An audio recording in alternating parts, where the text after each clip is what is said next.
নমস্কাৰ দুটা সমস্যাৰিত শব্দ ৰাজি ৰাজি এটাত হস্যইকা লাগিছে আৰু আনটোত দীৰ্ঘইকা লাগিছে ৰত আকাৰে ৰা বগে জ হস্যইকে জি ৰাজি এই শব্দটো হৈছে বহুবচনীয় পৰসৰ্গ ইয়াৰ অৰ্থ হৈছে সমূহ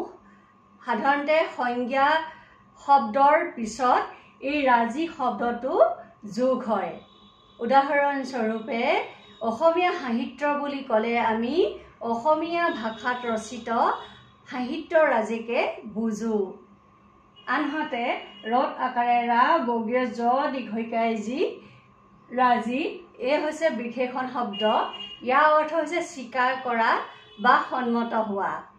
বহু বুজোৱাৰ পিছত দেউতাকে ছোৱালীজনীক দিল্লীত পঢ়িবলৈ যাবলৈ দিব কাৰণে ৰাজি হ'ল ধন্যবাদ।